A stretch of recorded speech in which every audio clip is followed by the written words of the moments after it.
Good morning. Here in America, a revolution in technology is underway.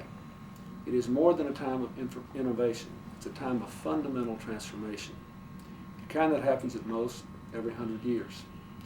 Today, in my first Saturday webcast, I'd like to speak to you about how we can seize the potential of this information revolution to widen the circle of our democracy and make our government much more responsive to the needs of our citizens. Early in our history, people often had only one option when they needed the help of the national government. They had to visit a government office and stand in line. Indeed, as Vice President Gore has pointed out, after the Civil War, the only way our veterans could collect their pensions was by traveling all the way to Washington, D.C. and waiting for a clerk to dig out their war records. Those war records were actually bound in red tape.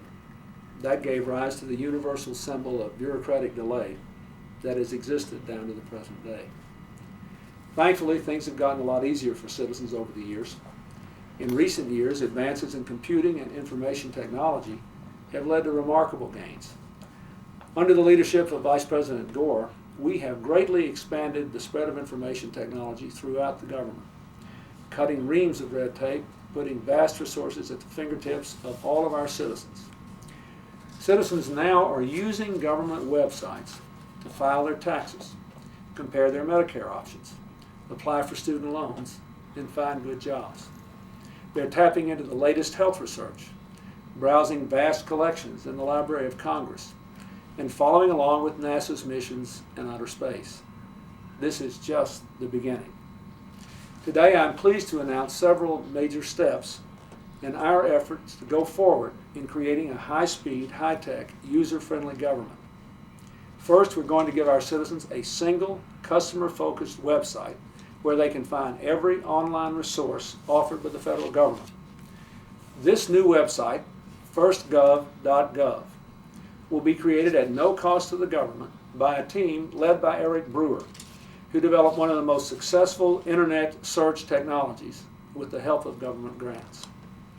In the spirit of cutting through red tape, this new website will be created in 90 days or less.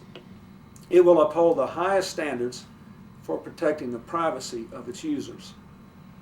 When it's complete, FirstGov will serve as a single point of entry to one of the largest, perhaps the most useful collection of web pages in the entire world. Whether you want crucial information in starting a small business, or you want to track your Social Security benefits, you can do it all in one place, 24 hours a day, 7 days a week. Second, now that we're poised to create one-stop shopping for government services, we'll also greatly expand the scope of those services. Increasingly, we'll give our citizens not only the ability to send and receive information, but also to conduct sophisticated transactions online. For example, this year the federal government will award about $300 billion in grants and buy $200 billion in goods and services. Over the coming year, we will make it possible for people to go online and compete for these grants and contracts through a simplified electronic process. Moving this enormous volume of business online will save a great deal of money and time for our taxpayers. It will also expand opportunities for community groups, small businesses, and citizens who've never before had a chance to show what they can do. Third, in conjunction with the nonprofit Council for Excellence in Government, we're launching a major competition to spur new, innovative ideas for how government can serve and connect with our citizens electronically. The Council will award up to $50,000 to those students, researchers, private sector workers, or government employees who present the most creative ideas. In the early years of our republic, Thomas Jefferson said, "America's institutions must move forward hand in hand with the progress of the human mind." Well, today, the progress of the human mind is certainly racing forward at breakneck speed. If we work together, we can ensure that our democratic institutions keep pace.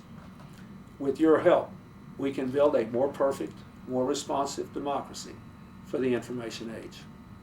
Thanks for listening.